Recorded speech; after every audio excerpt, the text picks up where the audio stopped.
gudidii dhexdhexaadinta xukuumadda Somaliland iyo Jabhada Kornayl Caare ee beriyii ugu dambeeyay safarka ugu maqnaa caasimadda Somaliland ee Hargeysa ayaa ku soo laabtay caasimadda gobolka Sanaag ee magaalada Ceerigaabo waxaana duleedka galbeed ee magaalada Ceerigaabo xubnaha gudidaasi ku soo dhaweeyay qaar ka mid ah madaxdhaqameedka waxgaradka iyo haldoorka magaalada Ceerigaabo kuwaas oo halkaasi kelmado soo dhaweeyna ku soo dhaweeyay wafdidan uu hogaaminayo Suldaan Cabdiraxmaan Cabdullaahi Awgood maanta waxaan ku soo dhaweynaa wafdkan balaaran salaadiinta ay hogaaminayaan oo ahayd qoladii nabadeynta muddada 4 bilood 5 bilood ugu maqnayd muddadaas nabadii ku maqnaa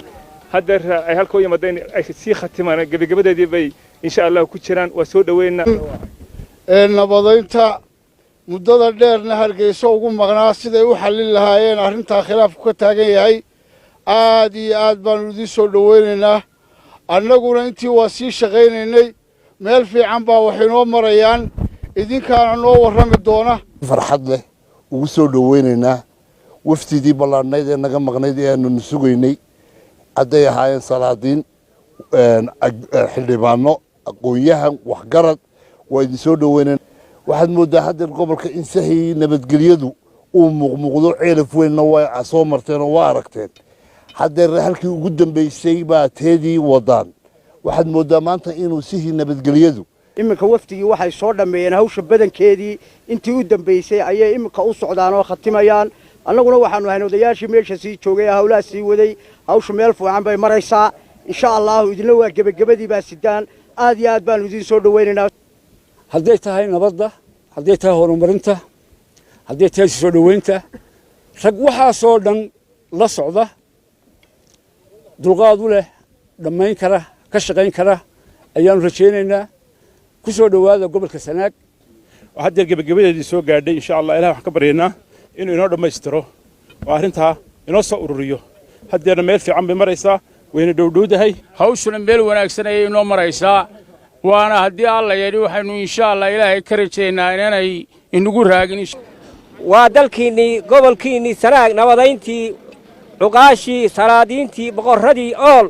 waa dhayihiin soo dhawaada qaar ka mid ah xubnaha gudida dhexdhexaadinta xukuumadda iyo Jabhada Kornayl Caare oo halkaasi ka hadlay ayaa faahfaahin ka bixiyay ujeedada safarkoodii ay ugu maqnaayeen caasimadda Hargeysa iyo waxa uga soo qabsoomay aan beelaysnayna maanta reer Sanaaga oo si midnimo ah noo soo dhaweeyay aad iyo aad baan uga mahadnaqaynaa annaguna odayaashii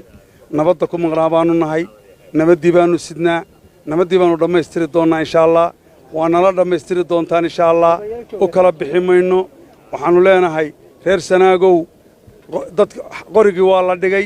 qalinka la qaatay insha Allah waxaanu noqon doonaa gobolada la tartama ee gobolada kale loo tartami doonaa ku maqneen hawladana oo inoo wadana oo caama oo nabadgeliyo hawshaas insha Allah si nabadgeliyo ah marka isu fariisano baynu isaga warrami doonaa farxad iyo rayrayn walba ku seexo soo dhaweynta laftigeeda waxay ka turjumaysaa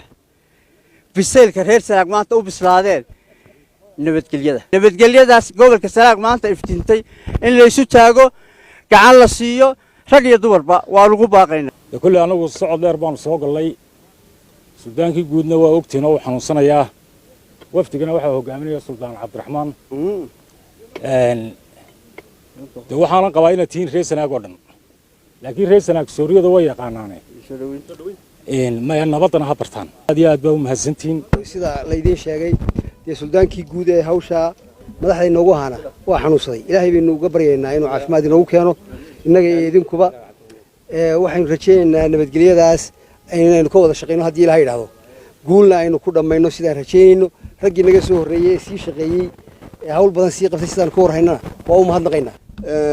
دوايلو هرسيد حقاركم مقنا هرسيد بانو هين nabadgelyaanu sidnaa nabadgelyaanu wadnaa nabadana insha Allah saa ugu taagantihiin iyaguna uga wada shaqeynaa waana warar badanna waynu iswaraysan doonaa nabadana waynu wada gelin doonaa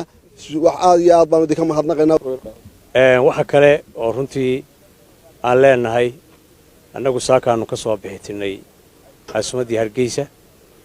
waxaanuna u soconaa dhameystirka nabadgelyadii buurta wixii kale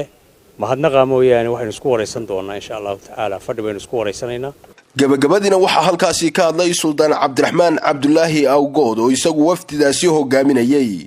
waxaan horta mar labaad reer Ceerigaabo mahadnaqaynaa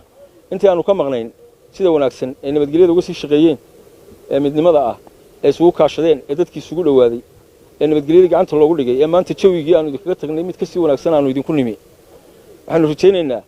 waxa yar ee noo hadhay inay dhaqso u dhamaataa insha Allah waxaan reer Sanaag ugu bushaareynaya horta waa nasiib daro iyadoo Soomaaliland oo dhami horumar ka hadlaysa haddii reer Sanaag nabad laga hadlo gobolladii kalena horumarun ka hadlaan farbaydu ku yara gudan laakiin maanta waxay aragtaa in soo jeestay waxaan leeyahay nabadgelyadii waynu gabagabeynaa ayaan gacmaha isu qabsanno horumarkiina aanu diyaar garowno sida gobollada Soomaaliland oo la tartantaan waliba gobolkiinu waa gobol balaaran khayraad badanna waa leeyahay nabadgelyuun buu baahnaa nabadgelyadina insha Allah way noo dhameystirmaysaa intaasi kadibna waxa wafdidani ka kooban irgada dhexdhexaadinta xukuumadda iyo jabhada Kornayl Caare loo soo galbiyay gudaha magaalada Ceerigaabo iyagoona ku sugnaan doona maalmaha soo socda magaalada Ceerigaabo